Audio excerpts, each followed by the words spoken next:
have an end. You get what the gist of this, So advice of this has come from who? Jesus, the only great Son of God, who knew all those things. He's advising them to take up a sword, to sell their clothes and buy a sword. As I said, if you read further on, as they were trying to follow through to what he said, you can see that he had to stop them at some point. Someone was trying to say, okay, let's go to 38, 38, sorry. So they said, Lord, look, here are 2 swords. And he said to them, it is enough. Coming out, he went to the Mount of Olives as he was accustomed, and his disciples also followed him. They were then asking him, as he said, okay, master, here are swords. Here are 2 swords, and they were going to take the sword now. Then he responded, it's enough. He sort of stopped them. It's enough. He has only altered the thing, but not really wanted them to take up the sword or something, whatever it means. But it is plainly written here. Maybe the translation, whatever it is, the translation has made it plain for you to see. So that's what I was trying to say, that even though he said that was it. Most of the command from the same God anyway. So if we move back to what do you call it? If we move on back to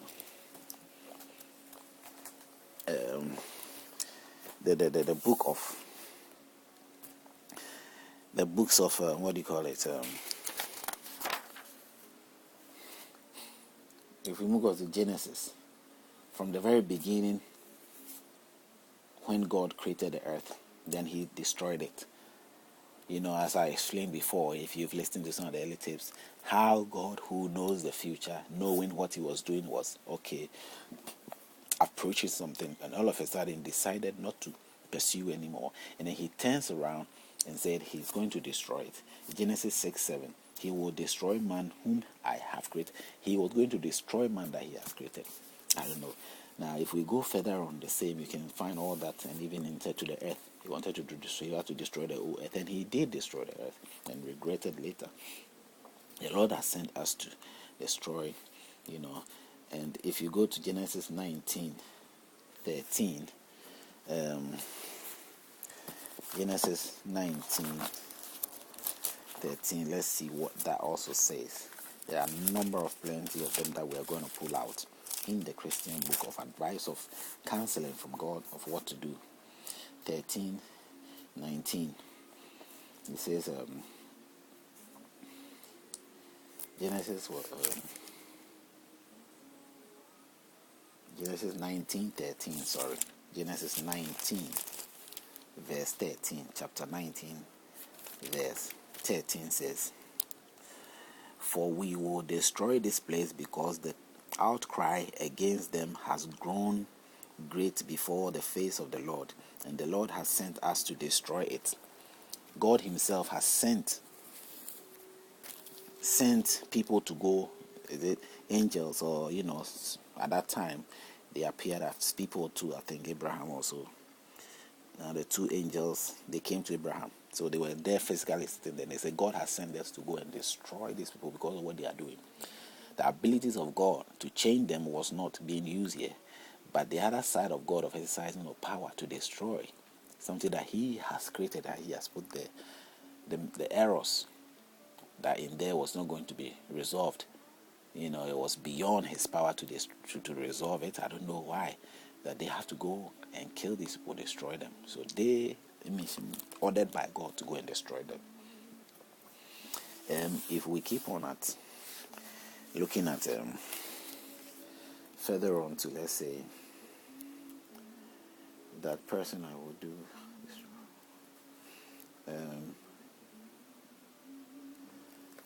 Genesis 34, no, Exodus 34:13. If you go to Exodus, if you are with me, stay with me. Exodus 34:13. "But you shall destroy their altars, break their sacred pillars, and cut down their wooden images. This is God ordering for a group of people to sort of destroy another people's act of disobedience in regard of way of worship. They were worshiping, idols and all the kind of things. God could have make it disappear. He could have made those things disappear, but he was ordering them to go and destroy these things, to crack it, and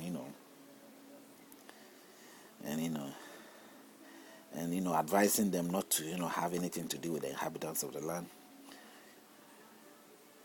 before it brings some snare onto them, some trap onto them.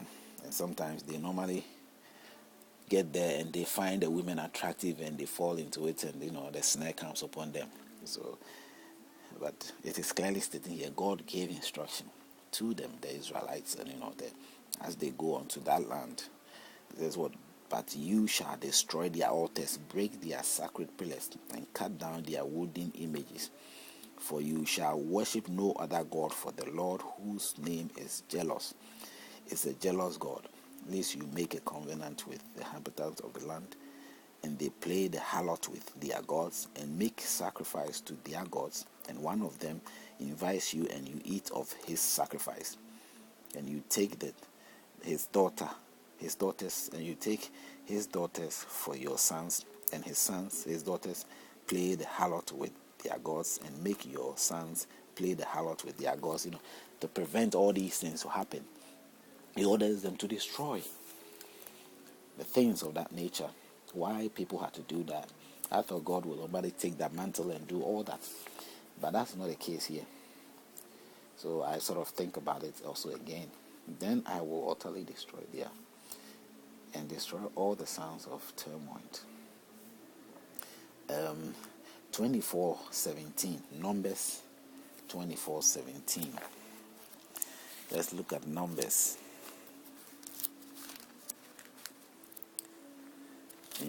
Numbers 24. Now, with Numbers 24:17, let's see what is there. Okay, it says, I see him, but not now. Behold him, but not near. A star shall come out of Jacob. A scepter shall rise. A scepter shall rise out of Israel, and better the brow of Moab, and destroy all the sons of turmoil. Something that is coming out of there to destroy all the sons of turmoil. Destroying a whole generation of another person. For whatever reason, destruction coming. There's loads of destruction coming, and we'll pick it all from there. And you see what the abilities of God is not being as used in these ways, but he's ordering people. Either he's not doing it himself, he's ordering ordinary men to take up the arm. You will do the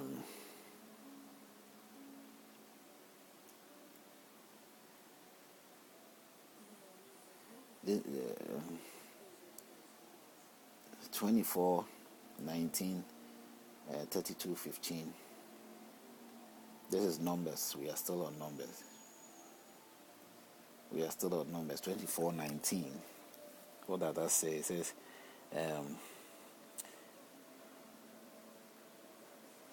24:19 also says, out of Jacob one shall have dominion, and destroy the remains of the city.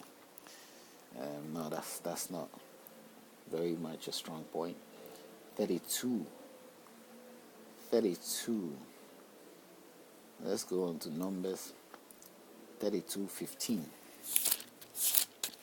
What? 32:15. That one will give us, for if you turn away from following him, he will once again leave them in the wilderness, and you will destroy all these people. Is Reuben and Gad inherit east of Jordan. Here was some sort of a warning or something. For if you turn away from following him, and from 14, and look, you have risen in your father's place a blood of sinful men to increase still more the fierce anger of the Lord against his wrath.